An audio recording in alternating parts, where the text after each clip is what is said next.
안녕하세요. 오늘도 사연살롱을 찾아주셔서 감사합니다. 저는 과거에 무척 황당한 경험을 했던 여자인데요. 돌다리도 두드려보고 건너라는 말이 왜 있겠나 싶어요. 정말 선조들이 괜히 만든 말은 없는 것 같더라고요. 제가 너무 성급했고 신중하지 못한 선택을 한 적이 있었어요. 20대 들어서 저는 연애를 2번 해봤는데 크게 상처만 남아서 저절로 결혼 생각도 뚝 떨어졌었죠. 직장만 다니는 단조로운 일상을 꽤 오래 보냈었고요. 그러다가 남편을 만나게 되었는데요. 그때 남편은 어떤 상황이었는가 하면 우선 대학 때 친하게 지낸 같은 과 선배와 동업을 하게 된 것이 이야기의 시작이었죠. 이게 예상외로 너무 잘 되는 바람에 남편이 성공의 맛을 보게 되었던 거예요. 동업을 하는데 들어간 돈은 대학 졸업하고서 직장을 오래 다닌 것도 아닌데 어디서 나왔을까요? 부친이 돌아가시고 그 유산이 조금 있었는데 남편이 무식하고 과감하게도 그 돈을 가져다 써버렸던 거였죠. 완전히 뭐 아니면 도라는 시기였건만 다행스럽게 성공을 거두었고 남편은 그렇게 돈이 벌리자 또 그걸로 주식을 했어요. 여기서 대박이라는 게 터졌죠. 나름 인생 역전 수준이었어요.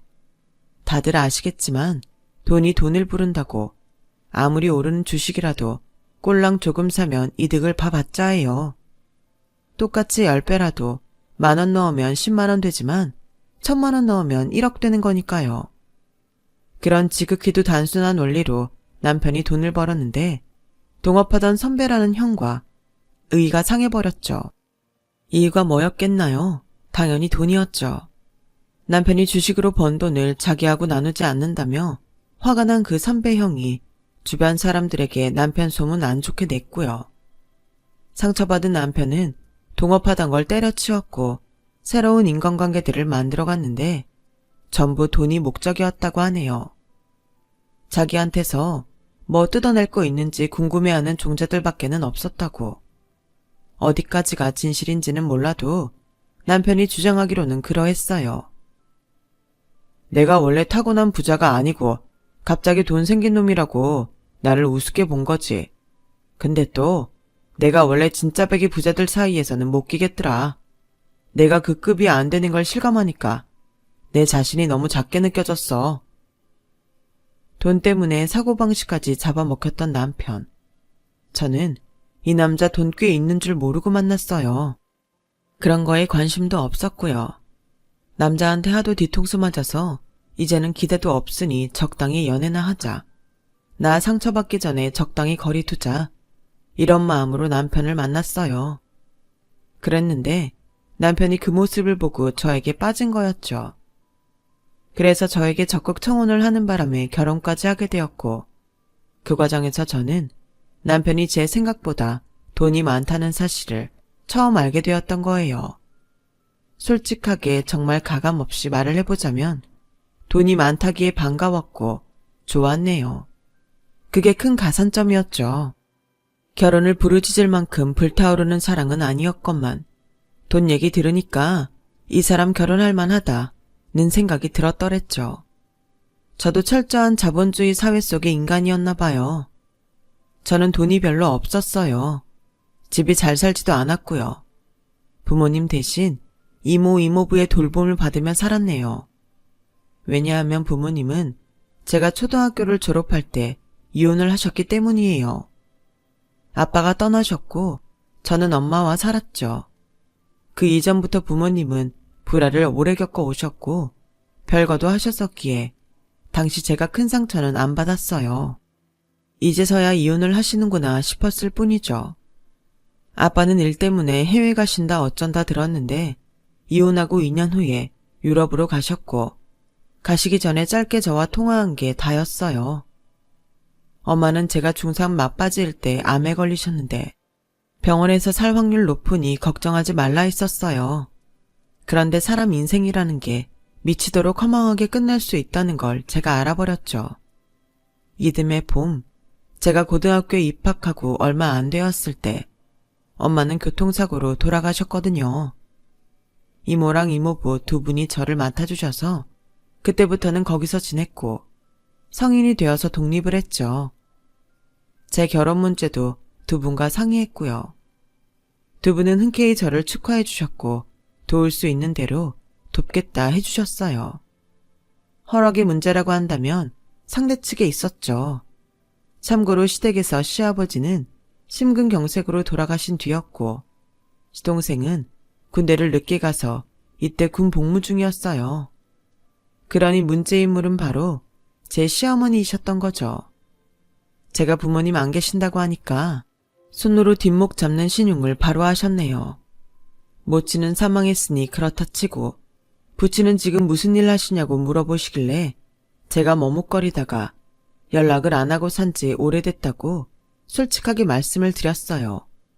그랬더니 엄청 큰 소리로 웃으시더군요. 어디서 이렇게 개 막장 냄새가 폴폴 풍기나 했는데 이게 너한테서 풍기는 거였구나. 네? 막장이라뇨. 저희 부모님이 바람을 피우신 경우도 아니었는데요. 외람되지만 이혼 가정이라는 게 낯선 풍경은 아니라고 생각돼요. 흠이 있는 건 부정할 수 없으면서 어디 손바닥으로 하늘을 가리려고 들어. 우리 잘난 아들 돈 버는 재주야 너무 뛰어나서 두말하면 입이 아프고 인물들 잘나서 자기가 뜻이 없을 뿐 연예인을 해도 되는데 이렇게 잘난 우리 아들을 겨우 너 따위가 넘본다고? 좋게 봐줘서 네가 박색은 아니다만 빼어나게 생긴 것도 아니고 명문대 출신도 아니고 대기업 다니는 것도 아니고 집안이 받쳐주는 것도 아닌데 기가 막혀라. 저를 품평하시는 시어머니 앞에서 저도 내심 기가 막혔어요. 남편은 솔직히 그 정도 인물은 아니었거든요. 자기가 정말로 잘났고 끼가 있었으면 연예인을 했겠죠.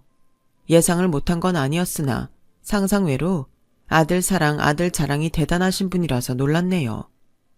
결사 반대를 하시니 이 결혼 어렵겠다 생각했었어요.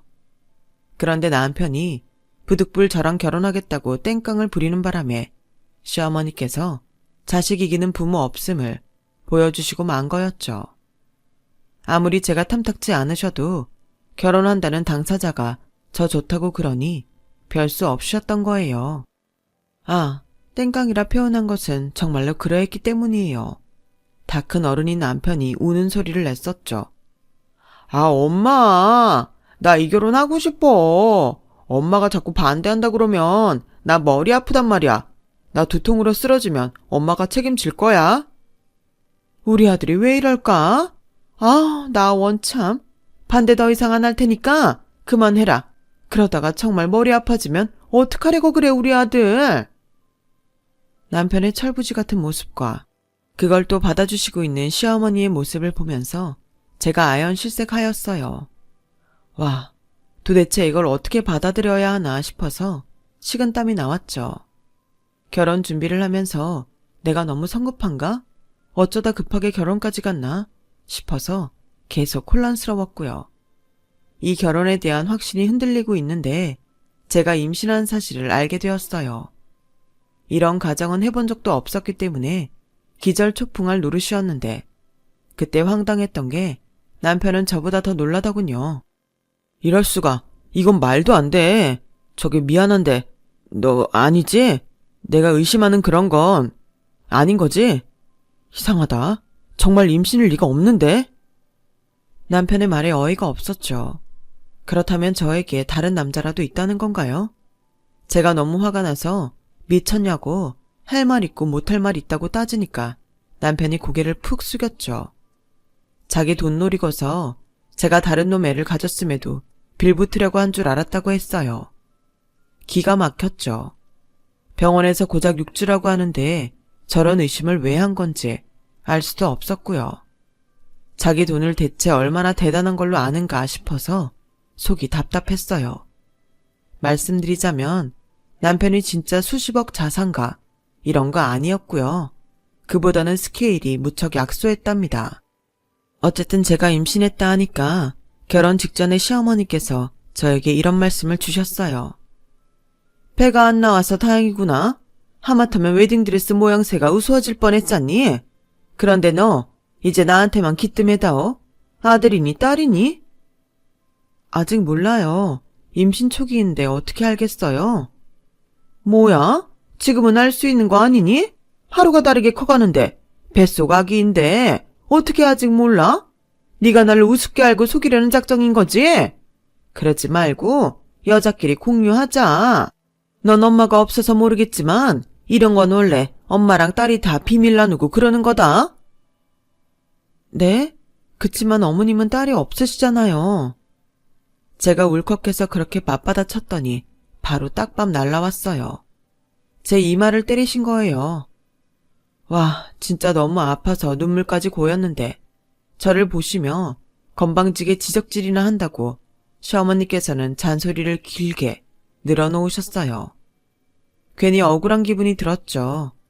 이틀 뒤가 결혼식이라서 이러지도 못하고 저러지도 못하고 늦었다고 생각했던 그때가 사실은 가장 빠를 때였는데 제가 그걸 모르고 제 발등을 찍은 채 결혼식 올려서 결혼 생활을 시작했어요.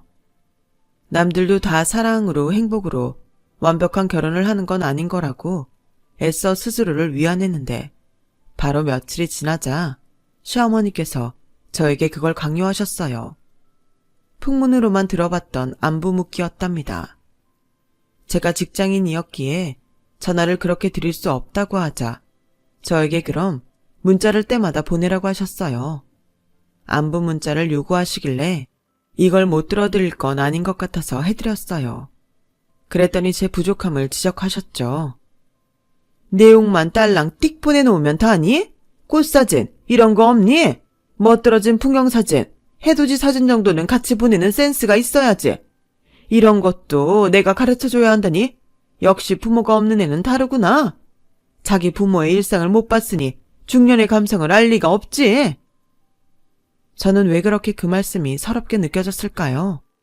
저에게 부모도 없고 재산도 없고 힘든 점 많겠다고 시어머니께서 그러시길래 그러면 어머님이 앞으로 잘해주시면 되겠다고 답변 들었다가 또 머리를 한 대 맞았어요. 딸년 가진 죄에 뭘 잘했다고 대접을 원해? 어디 주제를 모르고 맹랑하게 구는 거야?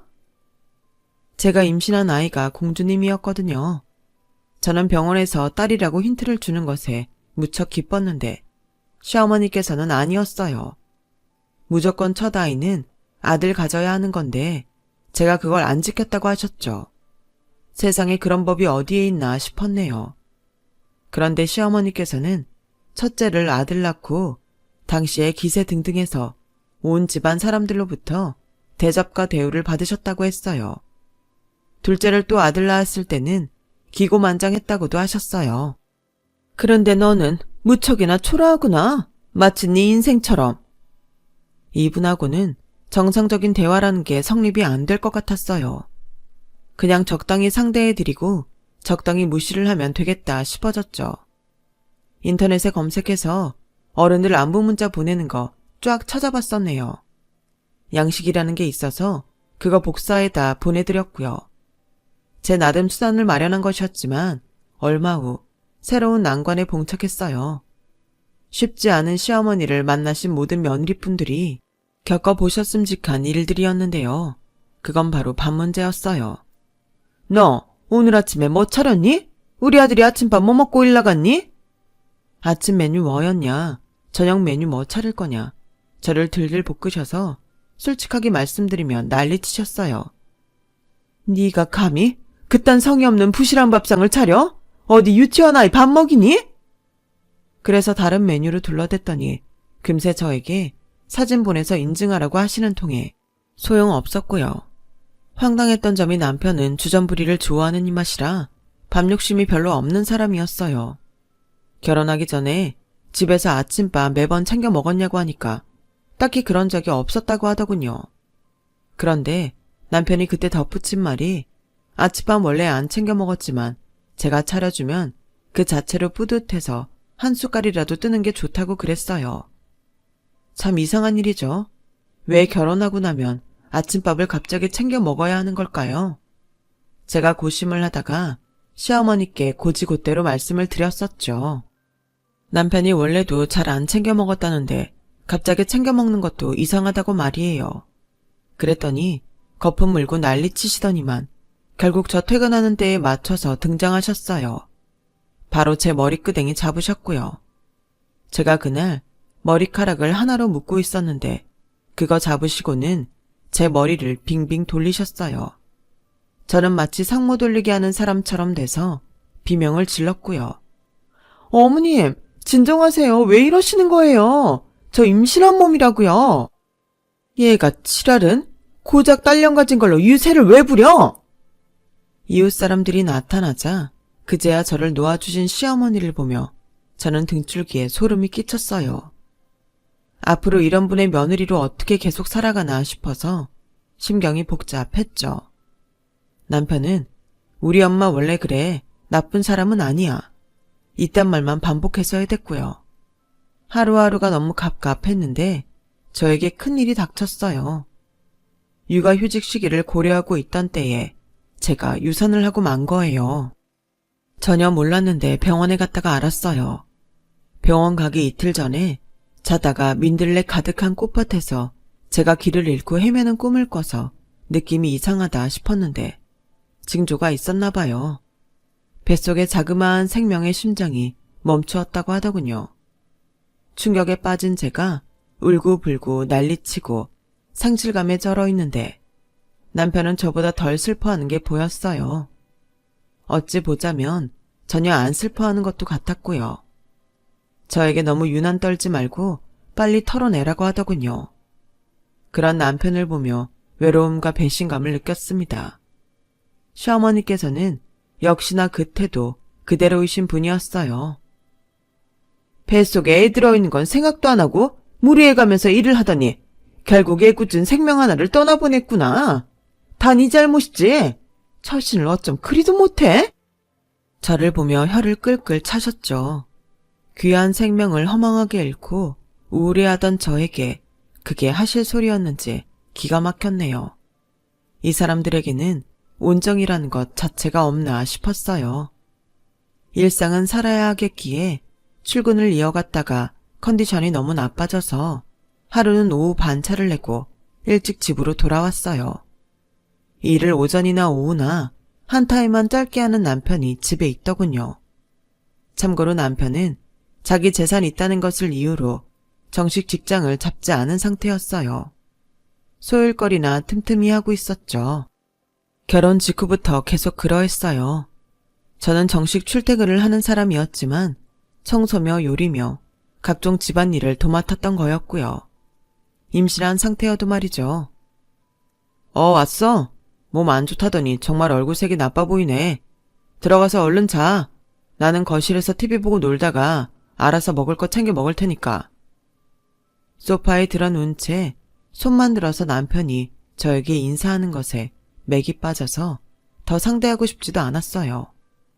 오전만 일하다가 아내가 아파서 집에 돌아왔으면 점심은 어떻게 했냐, 병원은 안 가봐도 되냐, 이런 것들을 예의상으로나마 물어봐 줄 법도 하건만 차라리 생판 남이 더 살가울 거라는 생각이 들었네요. 집에 와서 남편을 보니까 머리가 아파지는 느낌에 우선 잠부터 청했어요.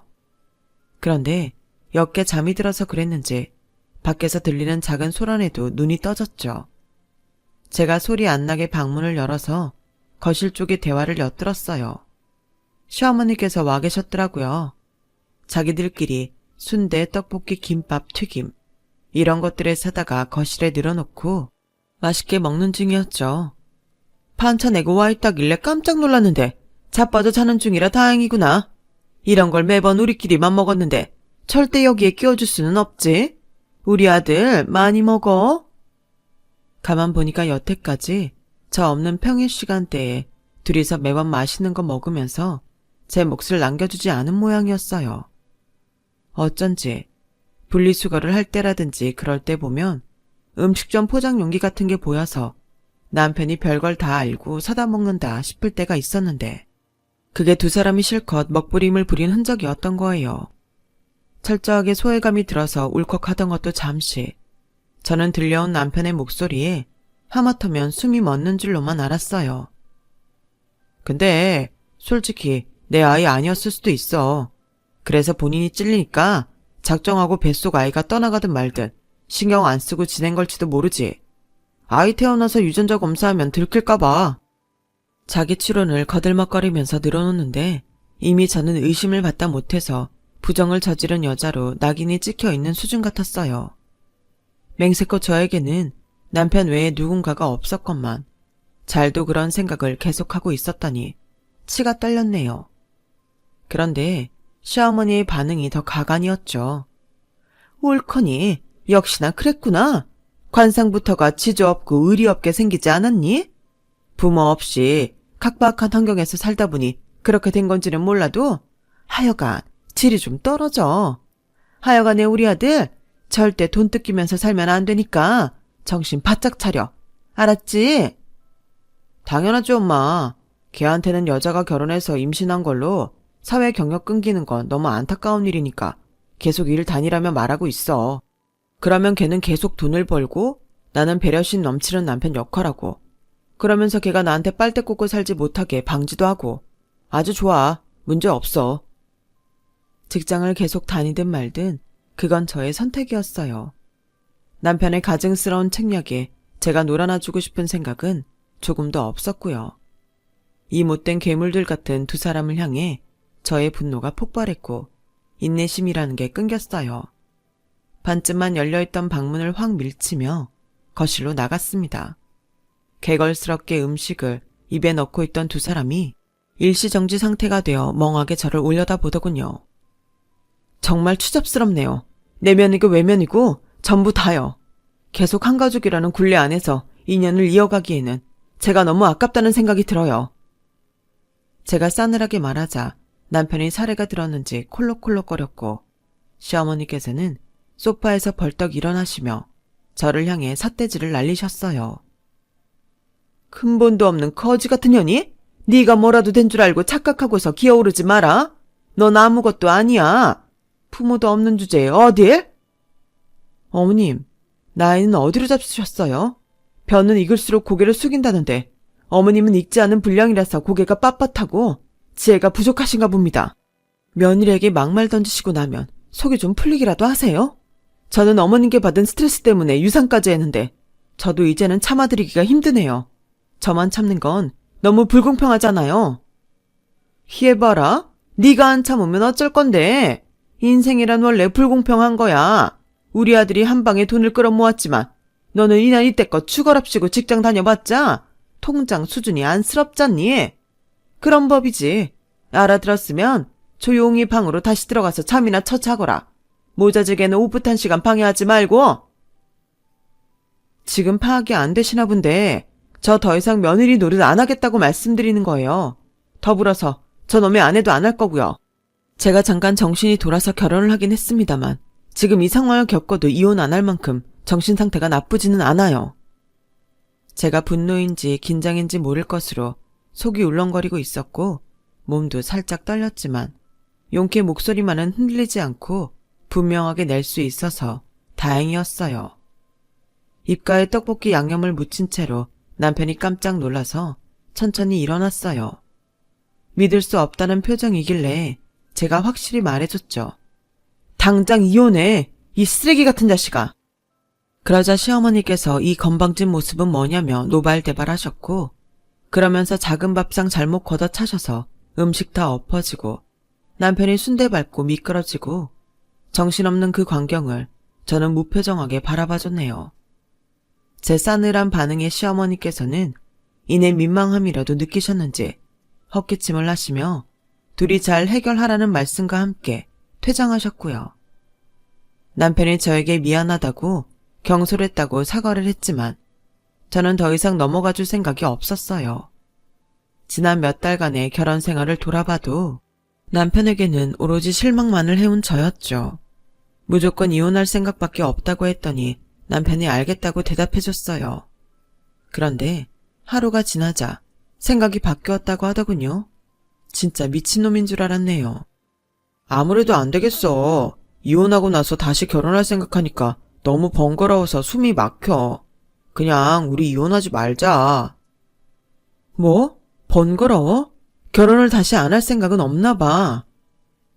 우리 엄마한테 며느리 만들어드려야 하고 집안 살림 해줄 사람도 필요하고. 네가 하면 되잖아. 돈 있으니까 가정부 고용해도 되는데 그러기는 싫니? 네 모친 수발 들고 살림 다 하면서 맞벌이까지 하고 애 낳아서 키워줄 여자 찾니? 그래, 수고해. 그 여자 나는 아니니까 새로 잘 찾아. 너 지금 그렇게 나를 딱 잘라 거절해도 되냐? 나라는 계급 사다리를 놓치다니. 나 이제 주식에 본격적으로 투자하고 뛰어들 거야. 이전까지는 사실 뭘 잘 모르고 했던 건데 이제 크게 놀아볼 거라고. 나는 엄청난 부자가 될 거고 너는 후회를 하게 되겠지. 아, 벌써 후회하는 건 아니지? 지금이라도 다시 받아달라고 빌든가. 제가 미쳤다고 빌겠나요? 평생 독신으로 살고 말죠. 당신의 아들이 저를 잡았으나 제가 매몰차게 거절했던 것을 아신 시어머니께서는 분노하셨어요. 네가 감히? 눈깔이 삐어가지고선 머리도 나빠서 상황 파악도 못하고서는 우리 잘난 아들을 기어이 이혼남으로 만들겠다 이거지? 오냐? 알았다. 내가 작정하고 우리 아들을 끝내주는 여자와 새로 이어줄 테니까 너는 어디 구석에 처박혀서 앞으로 손가락이나 빨고 있어라. 네, 그럴게요. 앞으로 2번 다시 뵙는 일도 없게끔 제가 최대한 구석으로 가볼까 봐요. 다시는 엮이기도 싫거든요. 치가 떨려서요. 뭐야? 말하는 꼬라지가 싸가지를 한참 상실했구나. 이 고얀 것 같으니라고. 내가 장담 하나 해보마. 너는 평생 결혼도 다시 못하고 임신도 못할 거다. 우리가 백화점에서 비싼 고급 과일 사 먹을 때 너는 길바닥에서 떨이로 나온 썩은 과일이나 사 먹을 거란다. 알아들었니? 이 커렁뱅이 같은 고아야. 제 배경이 비루하다고 해서 그걸 끝까지 사람 약점으로 잡고 공격하다니. 별 미친 집안을 다 보겠다 싶었어요. 벗어나는 게 급선무라 저는 뭐가 됐든 상관없다는 생각이었고요.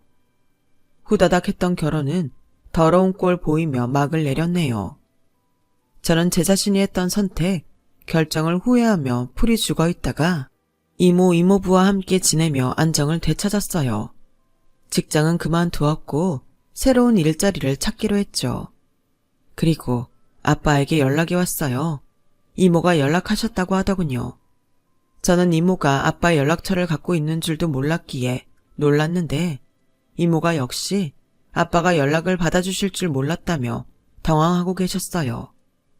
아빠는 유럽에서 새롭게 가정을 꾸려 사시는 중이었죠. 오랜만에 듣는 목소리가 낯설었네요. 그래도 네가 항상 내 눈에는 밟히는 거 잊지 마라. 이런 아빠라서 미안하다. 그럼에도 왜 다정하게 들렸는지 모르겠어요. 이것이 바로 물보다 진한 피, 혈연이란 건가 싶었네요. 저는 울음을 삼키며 아빠의 목소리를 들었죠. 가끔씩 나도 그런 생각한다. 우리 세 식구 민들레 홀씨가 휘날리는 공원에 소풍 가서 단란한 시간 보내는 걸 좋아했는데 그때가 너 5살 때던가? 그랬었지.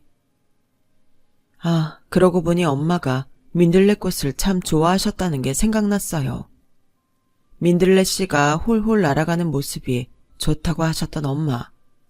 제가 유산 전에 그 꿈을 꿨었는데 혹시 엄마가 제 뱃속에 있던 당신의 손녀를 데려가신 걸까 싶었네요. 좋아하시는 그 민들레 밭으로 말이에요. 아빠는 저에게 푹 쉬라며 한국 돈으로 1억 2천만 원을 보내주셨어요. 거절하고 싶지 않아서 받았죠. 그 돈이 있어서 여유롭게 쉴 수 있었고 이모 이모부랑 즐거운 시간 보내며 재충전해서 힘을 얻었어요. 저는 더 좋은 직장에 들어갔답니다. 전보다 더 밝아져서 지인들하고도 활발하게 연락하고 지냈고요. 그러다가 예전부터 건너 지인으로 알고 있던 오빠 한 명이 저에게 조심스럽게 연락을 해온 걸 받았어요. 그간 저에게 연락하고 싶었지만 참아왔다고 하더군요. 제가 결혼할 때 저를 향한 마음을 자각했다면서 고백을 해왔어요. 저는 누굴 만날 생각이 없어서 거절했고요. 하지만 오빠는 저에게 고백한 시점으로부터 무려 1년이 넘게 순애보를 보여줬고 저는 결국 그 마음을 받아주었답니다. 오빠랑 제가 행복한 연애 끝에 결혼했을 때 아빠가 또 큰 돈을 보태주셔서 유용하게 잘 활용했죠. 오빠의 가족들, 즉 저의 시댁 식구들은 하나같이 전부 따스하고 편견도 없는 사람들이에요. 저는 진짜 행복을 찾아 제 일상을 살아나갔어요. 그리고 어느덧 예전에 그 이혼으로부터 8년이 지났을 때였어요. 이게 바로 얼마 전의 일인데요. 저녁을 먹고 나서 운동 삼아 대형마트로 가족이 출동했던 날이었죠. 여유롭게 장을 다 보고 집으로 돌아가는 길인데 갑자기 카페에서 파는 음료가 너무 먹고 싶어진 거예요. 참 희한했어요. 제가 원래 밤에 그렇게 음료 종류가 입에 당기는 사람이 아닌데요. 매장 근처에 차를 대고 내려서 잠깐 걷는 길, 횡단보도 기다리는 옆쪽으로 작은 과일 늘어놓고 파는 게 보였어요. 떨이에요, 떨이. 싸게 드립니다. 한번 보고 가세요. 한 바구니 5,000원 하던 거 지금은 2바구니 드려요. 연륜이 느껴지는 여자 목소리가 들렸고 이제 늦은 시각이라 떨이를 하나 싶었죠. 그런데 그 횡단보도를 지나서 카페 매장에 도착하는 동안 이상한 기시감이 저를 휘감는 거예요. 음료를 사서 돌아가는 길에는 그쪽을 그래서 유심히 쳐다봤어요. 두 사람이 과일 떨이를 하고 있었는데 계속 밖에 있으니 추운지 머플러를 얼굴에 칭칭 감은 할머니 같으신 분이 보였고요. 그리고 까만 마스크를 쓰고서 남루한 패딩을 입은 중년으로 보이는 남자가 있었죠. 암만 해도 이 기시감이 가시지 않은 제가 갸웃하다가 과일 바구니 앞에 박스를 오려서 가격표를 매직으로 적어놓은 걸 봐버렸어요. 현금 없는 구매자들을 위해 계좌번호를 적어놓은 거였는데요. 신안 110. 그 계좌번호 밑에 적힌 이름을 본 순간 제가 소리 없는 비명을 질렀죠. 한때 잠깐이나마 제 남편이었던 놈의 이름이었어요. 그렇다면 설마 이 두 사람은 애기 엄마 둘째 가지셨나 보네. 여기 귤 좀 사가세요. 새콤하고 달달하니 맛있어요. 예? 그때 할머니 같으신 분이 저를 향해 호객행위를 하셨고 저는 제 얼굴에 반을 가리고 있던 마스크를 천천히 내리며 저의 시어머니였던 분을 쳐다봤어요. 그러자 옆에서 바구니 치우고 있던 전 남편이 무심코 제 쪽을 봤다가 놀라서 나자빠지더군요. 우당탕 소리에 맞춰서 제가 피식 웃었어요.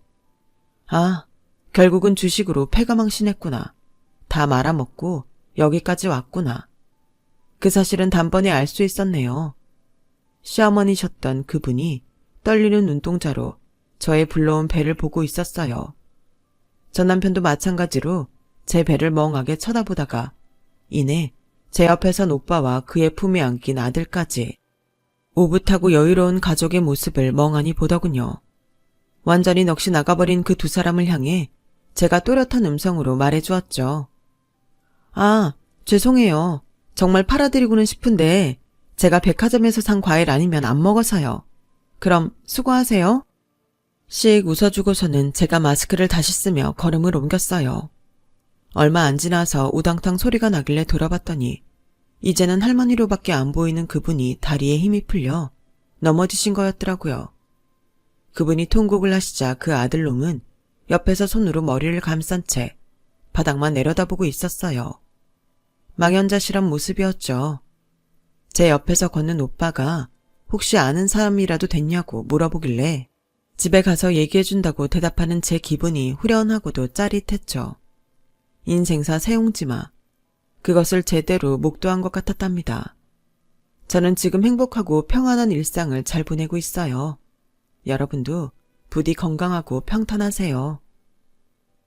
여러분, 사연 댓글에 응원과 현명한 조언 부탁드려요. 좋아요와 구독은 저에게 큰 힘이 됩니다. 오늘도 좋은 일 가득하세요.